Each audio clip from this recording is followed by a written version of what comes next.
Vamos a hacer una pequeña oración porque vamos a pasar ya directamente a la palabra y me gustaría que a partir ya de estos momentos prestáramos suma atención a lo que en esta tarde, pues en fin, el Señor tiene que decirnos y podamos recibir la palabra idónea para la vida de todos y cada uno de nosotros que estamos aquí. Él conoce tu corazón, tu necesidad, lo que estás pasando, lo que vas a pasar, todo está bajo el control del Señor, nada ocurre por casualidad.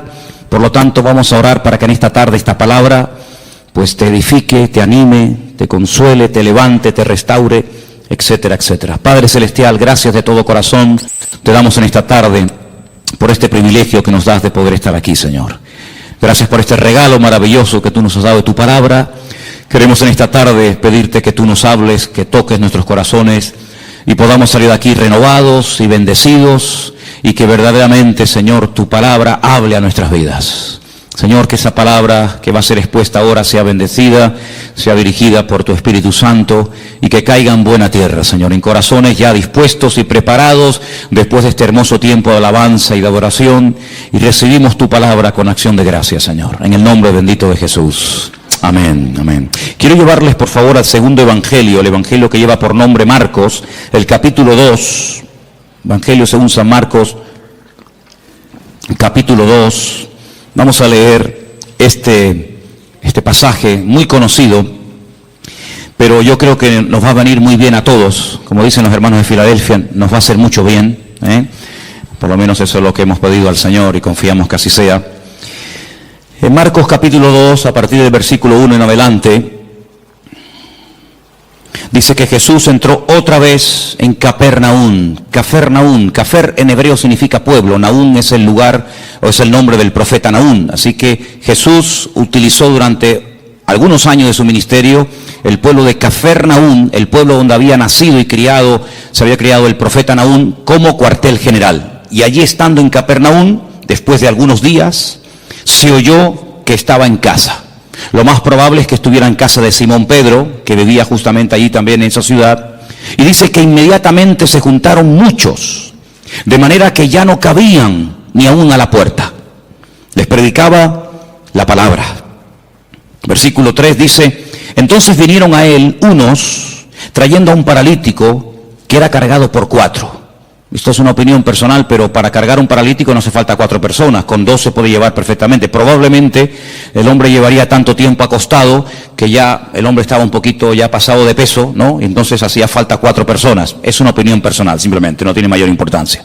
Como no podían acercarse a él a causa de la multitud, descubrieron el techo de donde estaba. Eran techos de paja, de hojas de palmera, de tierra, por lo tanto era muy fácil. Y haciendo una abertura bajaron el lecho en el que yacía el paralítico. Ahora comenzamos a ver cosas muy llamativas, muy interesantes. Versículo 5. Al ver Jesús la fe de ellos, ¿verdad que no habla de la fe del paralítico? En ningún momento. Habla de la fe de ellos, es decir, de los 4 que traían al paralítico, y me llama la atención que dice, al ver la fe. Luego el Señor puede ver la fe. Tal vez nosotros, seguramente no. Pero el Señor dice que cuando vio la fe de ellos, le dijo al paralítico: hijo, tus pecados te son perdonados. Estaban allí algunos de los escribas, los cuales cavilaban en sus corazones, como siempre. ¿Por qué habla este así? Blasfemias dice. ¿Quién puede perdonar pecados sino solo Dios? Conociendo luego Jesús en su espíritu que cavilaban de esta manera dentro de sí mismos, les dijo: ¿por qué caviláis así en vuestros corazones? ¿Qué es más fácil? ¿Decirle al paralítico, tus pecados te son perdonados? ¿O decirle, levántate, toma tu lecho y anda? Ustedes sabrán que es más fácil, ¿no? Si una cosa o lo otro. Pues para que sepáis que el Hijo del Hombre tiene potestad, ha recibido autoridad en la tierra para perdonar pecados, le dijo al paralítico: a ti te digo, levántate, toma tu lecho y vete a tu casa. Entonces él se levantó enseguida y tomando su lecho salió delante de todos, de manera que todos se asombraron y glorificaron a Dios diciendo: nunca hemos visto tal cosa. ¿Cuántos dicen amén? Amén. Qué bueno. Seguramente este pasaje ustedes ya lo han oído en cantidad de ocasiones, lo han leído, lo han escuchado en sermones, etcétera, etcétera. Pero en esta tarde le vamos a dar un enfoque diferente. Porque para entender ciertas y determinadas cosas que Cristo hacía y decía, hay que hacer un esfuerzo y volver a su época. ¿Cómo pensaba la gente? ¿Qué estilo de vida llevaban? ¿Cuáles eran sus tradiciones, sus leyendas, sus costumbres? Y entonces vamos a entender mucho más lo que el Señor dice en este pasaje y lo que a continuación también hace. Primeramente vemos a 4 personas que no se desaniman ante los obstáculos, personas con una iniciativa tremenda, la fe que les motiva es imparable, y cuando llegan a la casa donde está el Señor predicando, al ver que no pueden entrar, no se derrumban, no se vienen abajo, no dicen, bueno, venimos otro día, hoy hay demasiada gente, es imposible llegar hasta donde está el Maestro, mañana volvemos, sino todo lo contrario.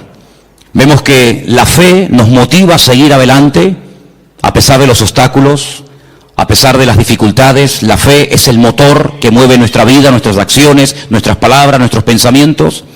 Y esta gente sube a lo alto del terrado, y dice la palabra de Dios, como hemos leído, que hacen un agujero en el techo, y descienden a este hombre hasta llegar hasta donde está el Señor. Luego vemos que la fe es el ingrediente indispensable para que tú y yo no nos vengamos abajo en momentos de dificultades en la vida. La fe es el elemento indispensable y más que nunca en estos tiempos para que nuestra vida siga adelante y no se frene ante los obstáculos que van a aparecer sí o sí. Por eso una de las razones por las cuales el Señor nos dio la fe, no solamente es para que inicialmente le conociéramos y tuviéramos un encuentro y una experiencia personal con Él, sino que la fe también nos ayuda a mantenernos, no solamente a alcanzar la salvación a través de Cristo, de sus méritos, sino para que haya una vida de mantenimiento y de proceso y de acceso continuo a las bendiciones del Señor. Vemos que la fe no detuvo a esta gente, sino que la fe les ayuda a vencer obstáculos. Probablemente si no hubieran tenido fe hubieran dicho, vámonos, ¿qué hacemos aquí? Nunca nos va a atender, siempre está ocupado, siempre está rodeado de gente, incluso puede ser que hasta más necesitadas que nosotros. Sin embargo, la fe es algo maravilloso porque nos ayuda a vencer el desánimo, la indiferencia, la apatía, otro día vengo.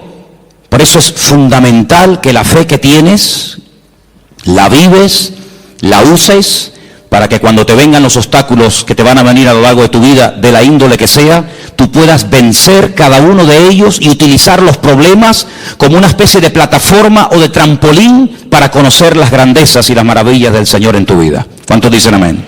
Ahora vamos a pasar a las primeras palabras que el Señor Jesucristo le dirige a este hombre. Pero antes de entrar en ellas, yo quiero recordarles que aquí el jueves yo hablé acerca de un pasaje que se encuentra en el Evangelio según San Lucas, creo recordar que era el capítulo 13, donde veíamos a una mujer, no podemos decir cristiana porque no sería el término correcto, pero el término que aparece ahí es hija de Abraham, es decir, era una creyente, ¿sí? No era una pagana, una idólatra, una que pasaba por la calle y entró a ver qué pasaba allí, sino era una mujer judía, una mujer que había sido criada en la ley de Moisés, en las costumbres del pueblo de Israel, y dice que durante 18 años había tenido que soportar, había tenido, digamos, entre comillas, que resignarse a la cruda realidad de que a pesar de su fidelidad a la sinagoga, a pesar de su conocimiento de la Escritura, dice la Escritura que ella no se podía enderezar de ninguna manera. El principal de la sinagoga aparentemente ni le prestaba atención. La religión de la época aparentemente no le había servido de nada. Ella oía, ella asistía a la sinagoga, pero entraba y salía durante 18 años y siempre estaba igual, y yo me atrevería a decir que hasta en algunos casos, hasta peor. Sin embargo, dice la Biblia que ese día el Señor la vio. Y cuando la vio, la sacó de aquellas cortinas, de aquellas celosías, ¿verdad? Donde ya explicamos que se ponían las mujeres en aquella época y se siguen poniendo hasta el día de hoy. Y entonces dice algo increíble. Le dice, mujer, eres libre de tu enfermedad. Porque dice que tenía espíritu de Y quiero aclarar, y ya lo aclaramos el jueves, que no tenía un demonio, no tenía un espíritu viviendo dentro de ella, sino que tenía una inclinación, tenía espíritu de enfermedad. Y el Señor tuvo que desatarla espiritualmente hablando. No estaba poseída, estaba atada espiritualmente hablando, que son dos cosas distintas. Y dice la Biblia, yo he hecho hoy en el mundo espiritual lo que ustedes hacen todos los días cuando desatan a vuestras bestias, a vuestros mulos, ovejas, camellos o lo que sea, y lo lleváis a beber y luego volvéis, y cuando lo traéis lo volvéis a atar. Luego, lo mismo que vosotros hacéis en lo físico, yo lo acabo de hacer en lo espiritual en esta mujer. Y la evidencia de que ahora está desatada, la evidencia de que ahora es libre, es que se puede enderezar. Ella se enderezó y comenzó a glorificar al Señor. Y vimos el día jueves cómo hay ataduras espirituales que se manifiestan en, entre comillas, enfermedades o en deformidades o en problemas de tipo físico. Esta mujer no tenía problemas de artrosis.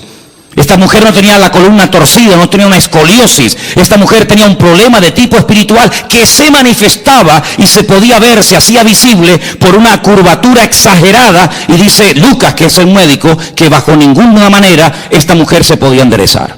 Luego hay ataduras invisibles que se manifiestan de una forma visible. En este caso, lo que tenía por dentro se manifestaba por fuera.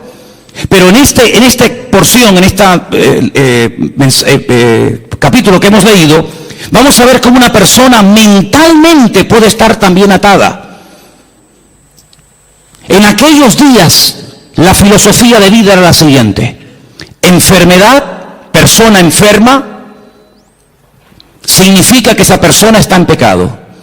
Porque si no estuviera cometiendo un pecado, la enfermedad no podría tener ningún lugar, ninguna cabida en la vida de esa persona. Fijaros hasta dónde se llegaba.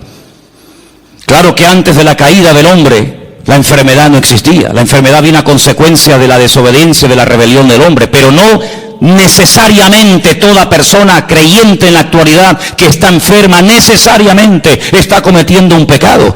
Porque esa filosofía de vida lo único que trae es condenación. Y donde hay condenación, Dios no está, porque Dios nos libra de toda condenación.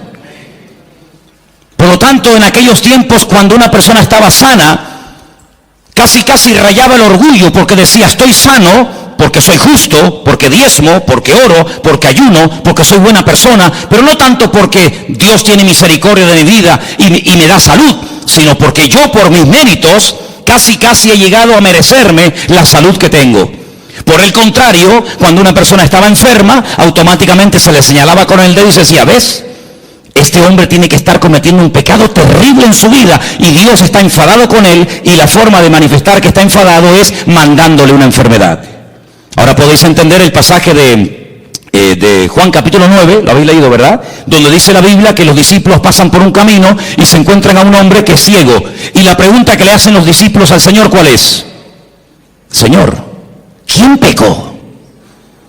¿Este o sus padres para que este hombre haya nacido ciego? ¿Os dais cuenta cómo ellos toda enfermedad que la persona estuviera pasando en ese momento la relacionaban directamente, causa y efecto, con un pecado que la persona estaba cometiendo? Los rabinos decían en aquella época que hasta que todos los pecados de la persona no fueran perdonados, nunca podría ser libre de cualquier enfermedad que tuviera.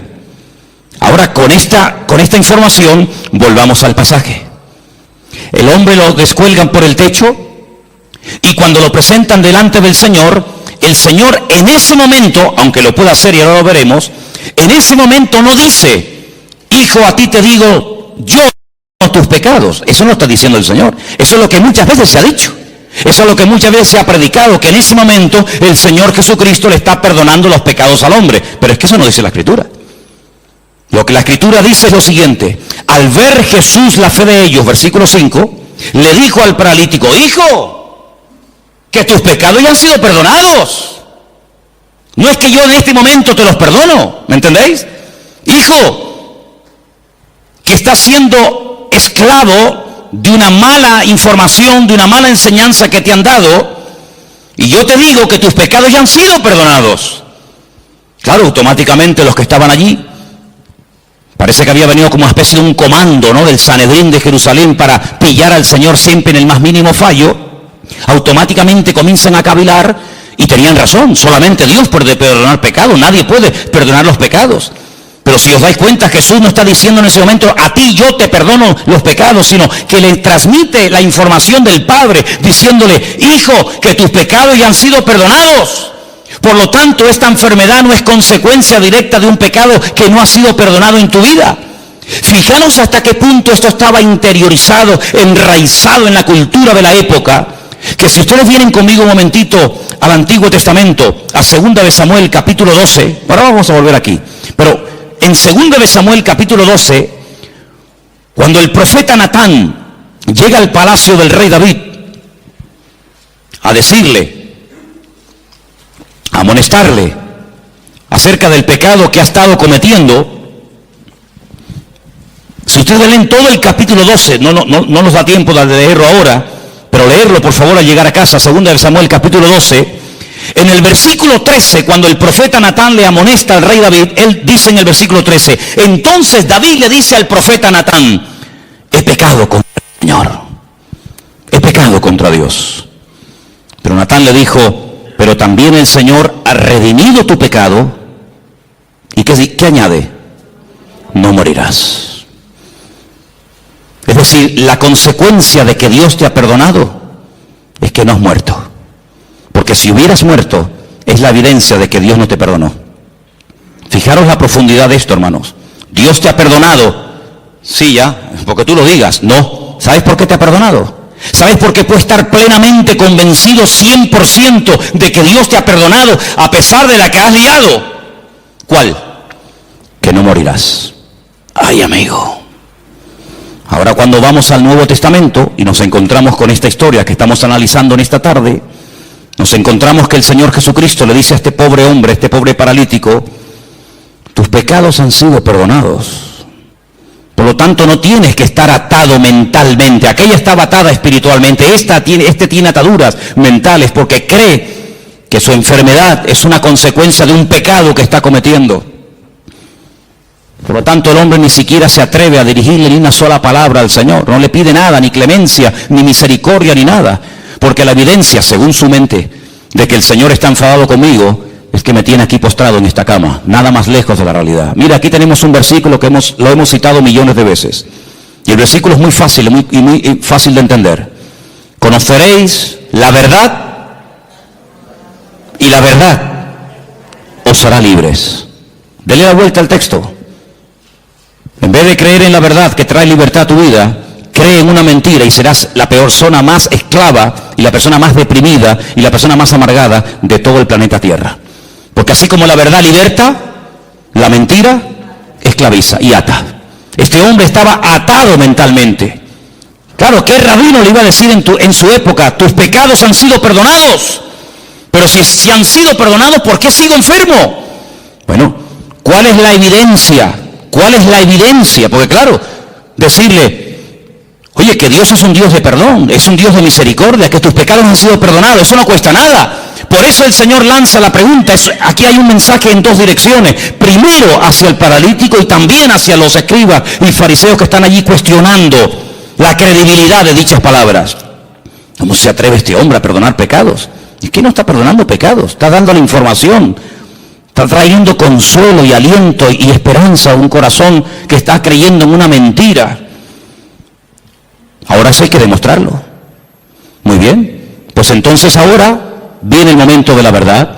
Ahora lo que tienes que hacer es levantarte, toma tu lecho y sal de aquí caminando y será la evidencia visible, el botón de muestra que demostrará que efectivamente tus pecados son perdonados.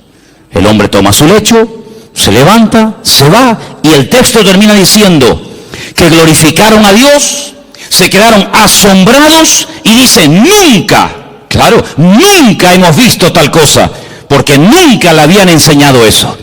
Tú tienes que comenzar a orar, a pedir y a declarar por fe en el nombre del Señor lo que a ti te gustaría ver en tu vida.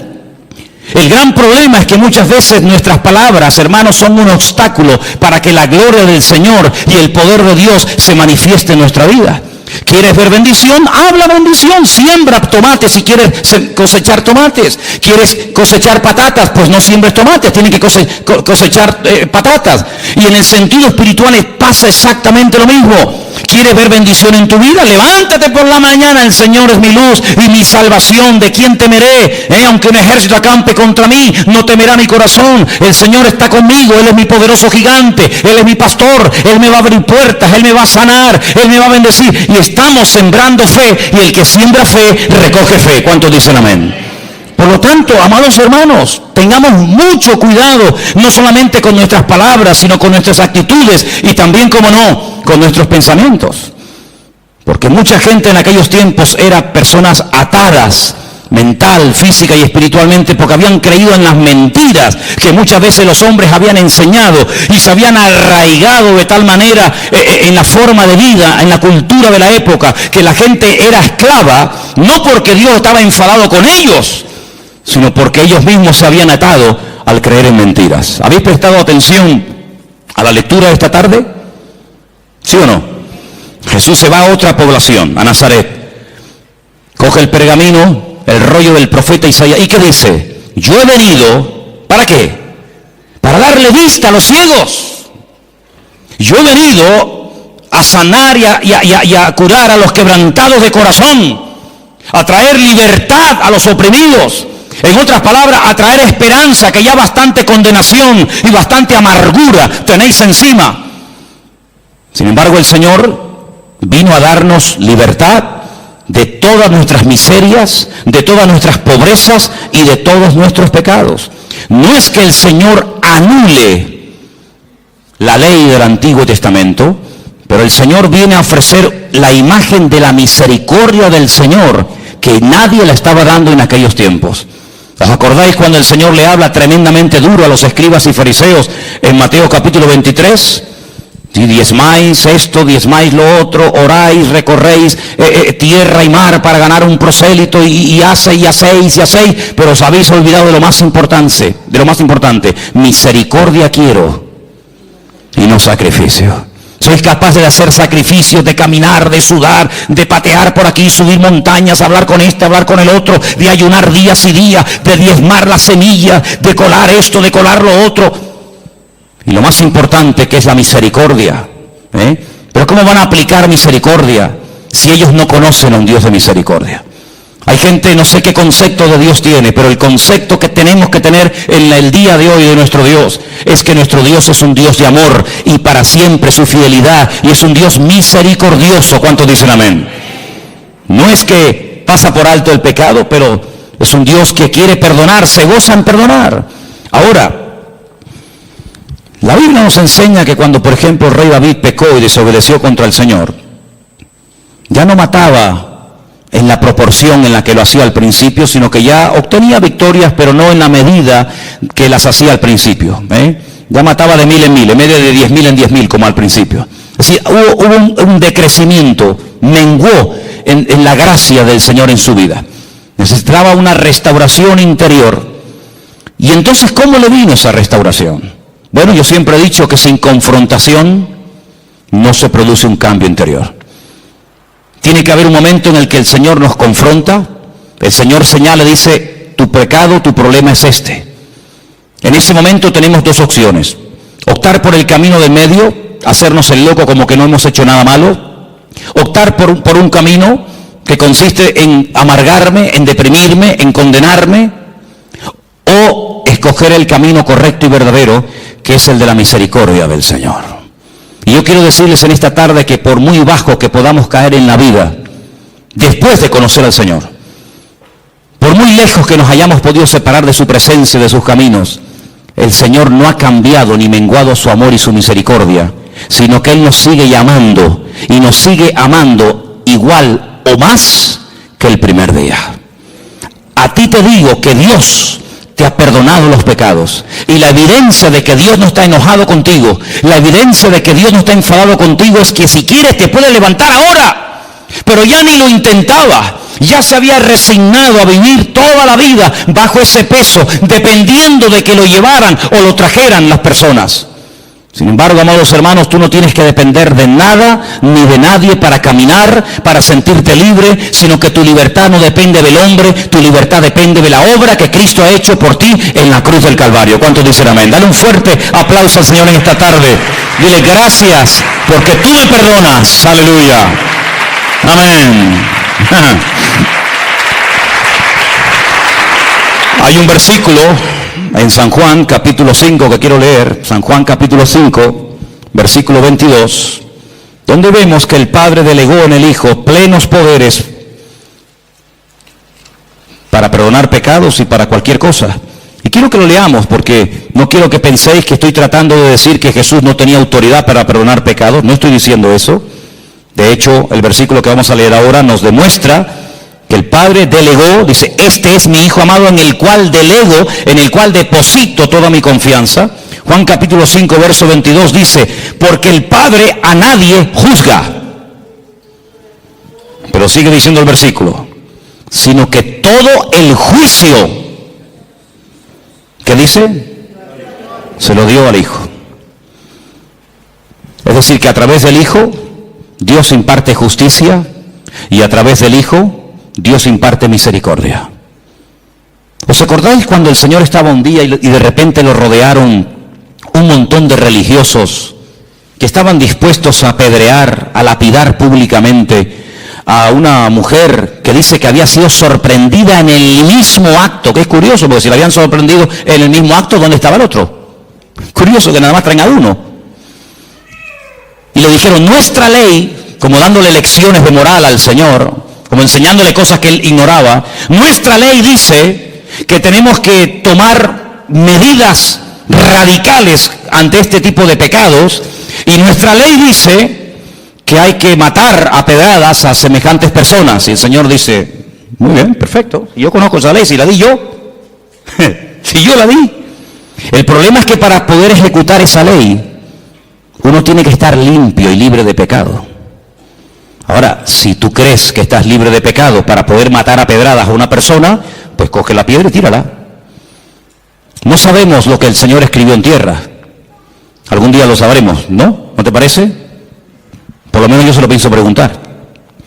La cuestión está en que dice la Biblia que desde el más grande hasta el más pequeño todos salieron corriendo y ninguno se quedó. Perdón, sí se quedó uno.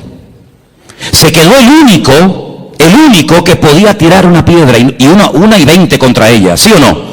Porque él nunca había pecado, luego era el único que podía decir, bueno, nadie te va a apedrear, pero yo sí, porque yo no he pecado, yo soy justo, yo soy limpio y sin mancha. Sin embargo, ¿qué le dice?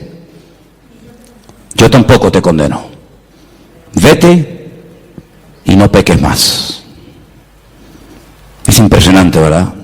Ese es nuestro Dios. Hablar yo del perdón de Dios en esta tarde, no digo que sea perder el tiempo, pero es algo que tenemos todos tan claro, ¿sí o no?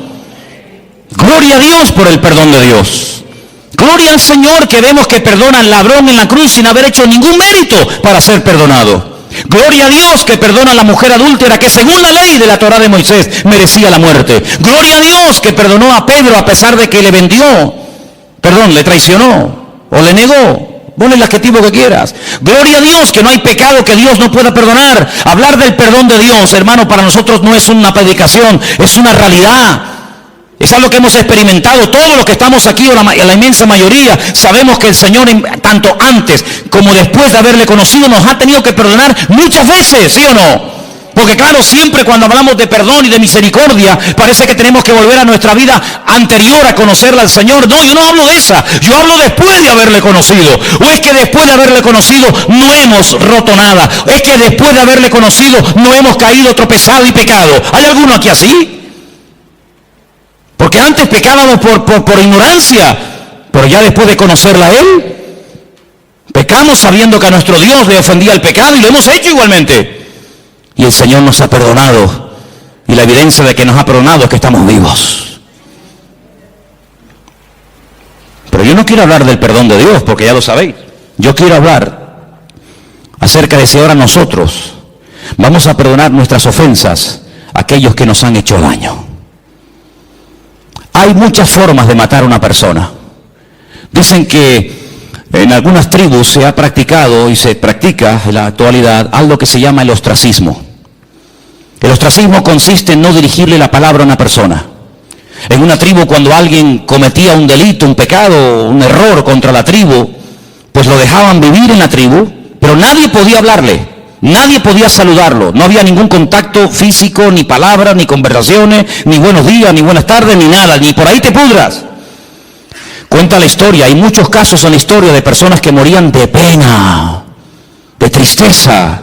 Incluso cuentan algunos casos en algunas tribus que la gente iba y se despeñaba, se lanzaba, optaba por el suicidio, porque era tan grande la carga continua y permanente, y encima te lo recordaban cada 10 minutos o cada 5 minutos que la gente optaba por quitarse la vida.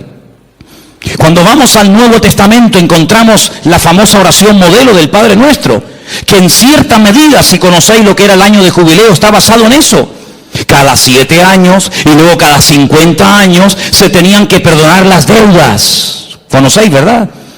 Algunos dicen, algunos historiadores, algunos expertos en escritura, dicen que el Señor Jesucristo, cuando leyó la escritura en Nazaret, que se leyó esta tarde aquí, estaban celebrando el año de jubileo, pero ya nadie ponía en práctica lo de dar libertad a los cautivos, que era dar libertad a los esclavos, perdonar las deudas, devolver las tierras a sus dueños originales. Pero ¿qué dice el Padre Nuestro? Perdónanos como nosotros también perdonamos a nuestros deudores. Es decir, lo mismo que hemos recibido es lo mismo que tenemos que devolver. El Señor da una parábola diciendo, había un hombre que le debía una fortuna a otro hombre que jamás le había podido pagar, ni le iba a pagar en el futuro. Y todo fue perdonado en un instante porque él pidió misericordia, él pidió clemencia y le perdonaron todo. Y este mismo hombre, con ese perdón, con ese alivio de no deberle nada a nadie, sale a la calle y se encuentra con uno y lo agarra por el cuello y le obliga a que le pague una deuda insignificante. Y el Señor, que le perdonó la gran deuda, le dice, ¿cómo es posible que hayas sido tan mezquino? ¿Cómo es posible que seas tan duro cuando tú me debías mucho más a mí y yo te perdoné todo? ¿No debías tú salir y hacer exactamente lo mismo? Es decir, hermano, aquí recibimos misericordia, ¿pero para qué? ¿Para sentirnos bien y dormir tranquilos y seguir la vida? No, no solamente para eso, sino que recibimos misericordia para que podamos dar y hacer misericordia al que nos ha ofendido. Porque ¿qué es misericordia? Hablando de todo un poco. ¿Qué es misericordia? Habrá que definir el término para saber de qué estamos hablando. Misericordia, así claramente, es tratar a una persona mejor de lo que se merece. Ni más ni menos. La Biblia dice, si saludáis a los que os saludan, ¿qué recompensa tendréis? Si amáis a los que os aman, ahí no hay nada, digamos, de extraordinario. El Señor viene en el Nuevo Testamento con el nuevo pacto, con la irrupción de su persona en el reino, con el reino de Dios. ¿Qué nos enseña? A ir más allá de la letra, a ir más allá de la obligación moral de decir, bueno, he hecho esto, punto. No, a ir hasta la segunda milla. Señor, ¿y cuántas veces perdona? A ver, porque habrá un límite en todo esto, ¿no? O tengo que estar siempre perdonando, como si yo fuera un tonto. Y el Señor, ¿qué le dijo? Como diciendo, un número infinitamente de veces. Imaginemos por un instante que Dios a nosotros nos va a perdonar un número determinado de veces. 30 veces, 40, 50, pon el número que quieras. Al llegar a ese número, toda ofensa, todo pecado, toda caída, todo tropiezo, todo mal pensamiento, toda mala palabra, toda mala acción no puede quedar perdonado porque ya ha llegado el cupo, ya has completado el cupo. ¿Se imaginan lo terrible que tendría que ser vivir la vida cristiana con esa presión, con esa amargura como este hombre? Qué alivio tan grande cuando el Señor le dijo a este hombre que tus pecados ya han sido perdonados, que no tiene que estar bajo esa condenación, que Dios perdona. Y además tengo una noticia buenísima para todos nosotros. Que el único que en esta vida perdona y además olvida es nuestro Dios. ¡Wow! Perdona y olvida. Nosotros no podemos olvidar, pero sí podemos hacer de la herida un punto fuerte y aprender que en la herida, cuando el soldado cae y es restablecido, el soldado se levanta con mayor fuerza porque ha visto en su vida la mano y el perdón de Dios. ¿Y saben quién es la persona que más ama? Según la Biblia, la persona que más perdona. Dice, al que mucho ama, mucho se le perdona. Al que poco ama, poco perdonado eres. Es decir, que la esencia de Dios es un Dios de perdón. Me preguntaba yo en estos días, en esas conversaciones que tengo yo conmigo mismo, cuando voy por la casa, y os he dicho en estos días que si me veis hablando solo, no es que esté loco, sino que yo hablo mucho solo. Y yo me preguntaba, decía, ¿cuándo le pidió Adán perdón al Señor? ¿Sabéis? Cuando Adán, cuando peca, dice, ¡ah! Hemos pecado. Eva, ¿qué hemos hecho? Le hemos liado. Hemos desobedecido al Señor, le hemos fallado, hemos pecado. ¿Cuándo le pidió Adán y Eva perdón al Señor? Que yo sepa, en mi Biblia no veo nunca que Adán y Eva le pidieron perdón al Señor. Pero antes de que Adán fuera consciente de la que había liado, antes de que fuera expulsado, antes de que comenzara a sufrir en lo físico, en lo espiritual, en lo familiar, etcétera, etcétera, las consecuencias de su pecado, ya el Señor fue por delante de él y lo vistió con pieles de animales. Luego tuvo que haber un derramamiento de sangre, porque que yo sepa, para arrancarle la piel a un animal habrá que matarlo, no lo va a hacer en vida, ¿no?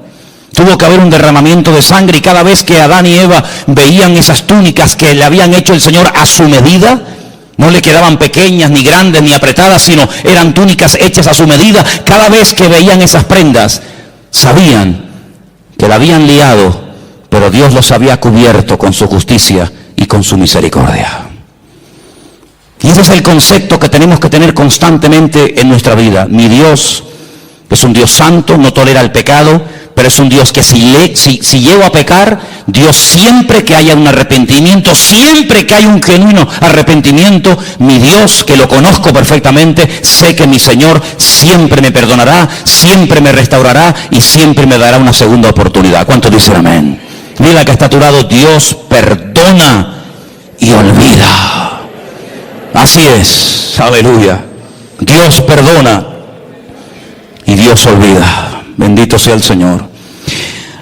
Algo que hace años escuché y tal vez nos pueda hacer mucho bien en esta tarde a todos y a cada uno de nosotros es, cuando me encuentro en una situación, no sé, de enfermedad, de dolor, de tristeza, de angustia, en fin, de lo que sea, hazte la siguiente pregunta: ¿qué haría en mi lugar el Señor Jesús? Imagínate que una vecina, no sé, te tira agua sucia en la puerta, te raya el coche, te insulta, te critica, no sé qué. Por poner un ejemplo, ¿qué haría Jesús si la vecina de al lado de su casa donde él estaba posando esa noche le hiciera semejante detalle? ¿Qué haría el Señor? ¿Qué haría el Señor si alguien llega y te insulta, y te amenaza, y te denuncia, y te no sé qué, y te no sé cuánto? ¿Qué haría el Señor?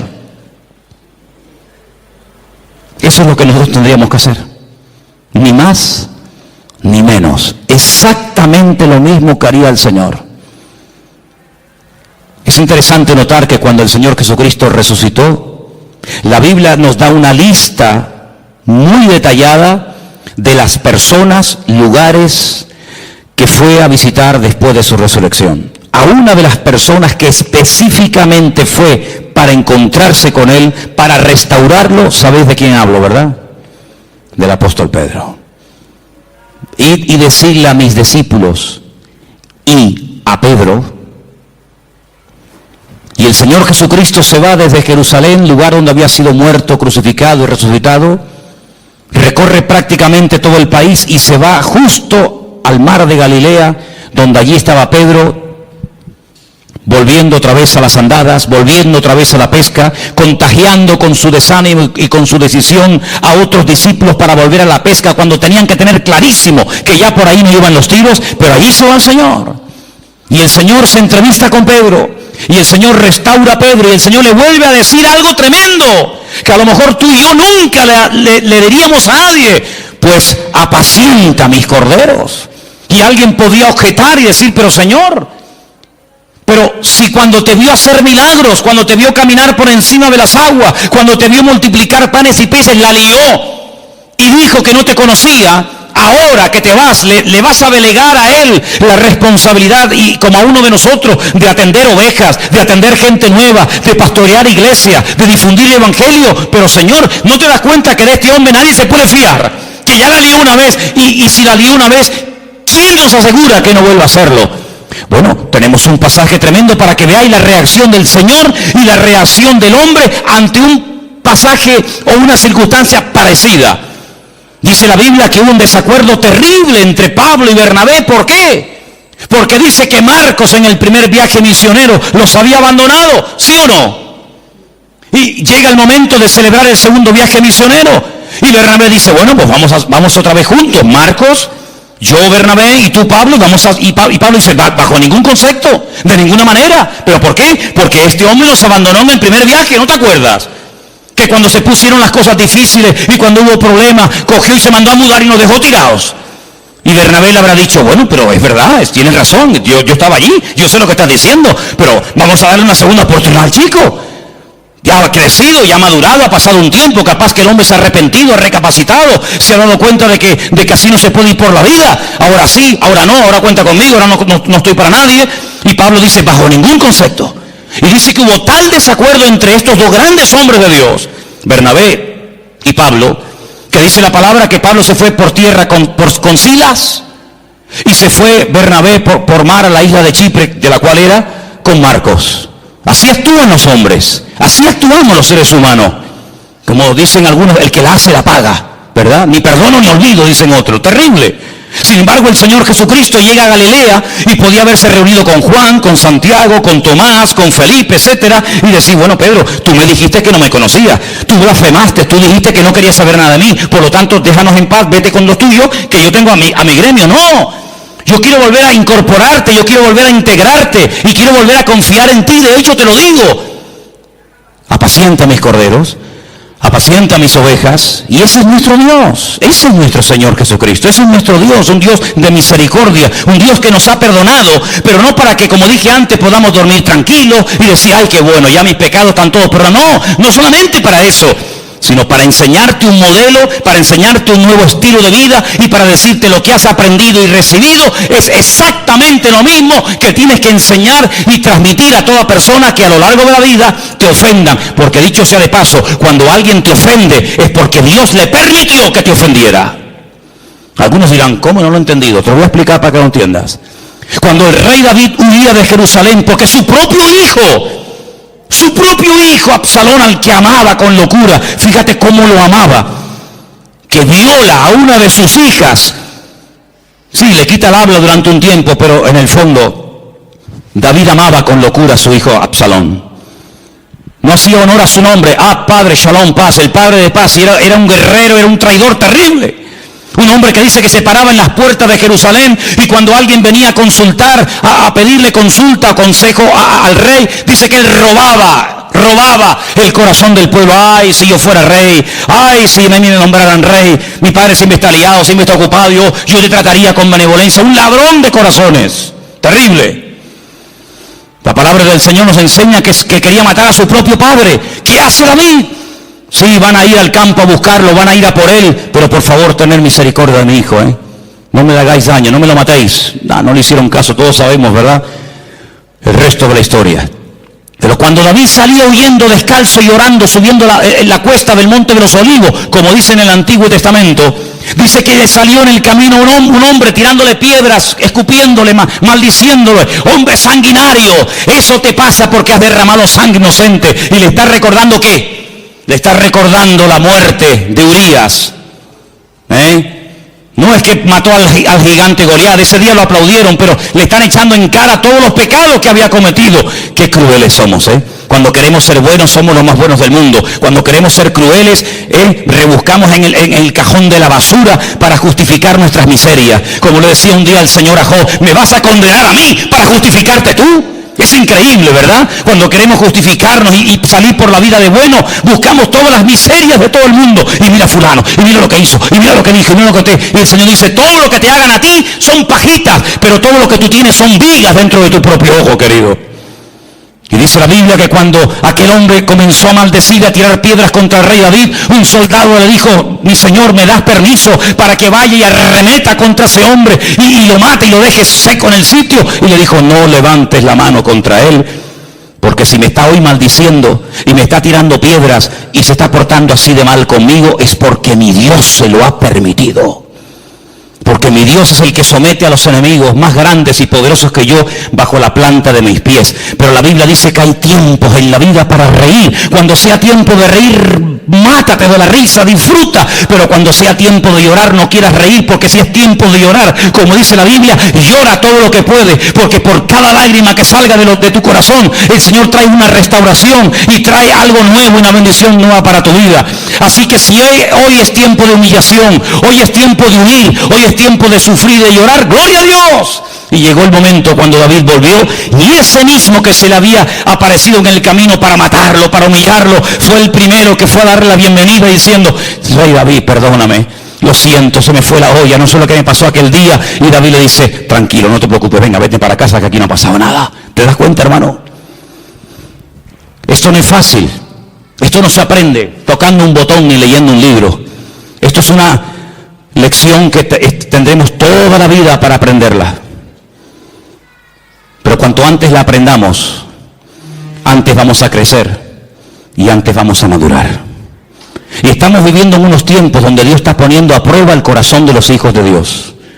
Apocalipsis capítulo 3 dice que por cuanto hemos sido fieles y no hemos negado su palabra, el Señor nos guardará de la hora de prueba.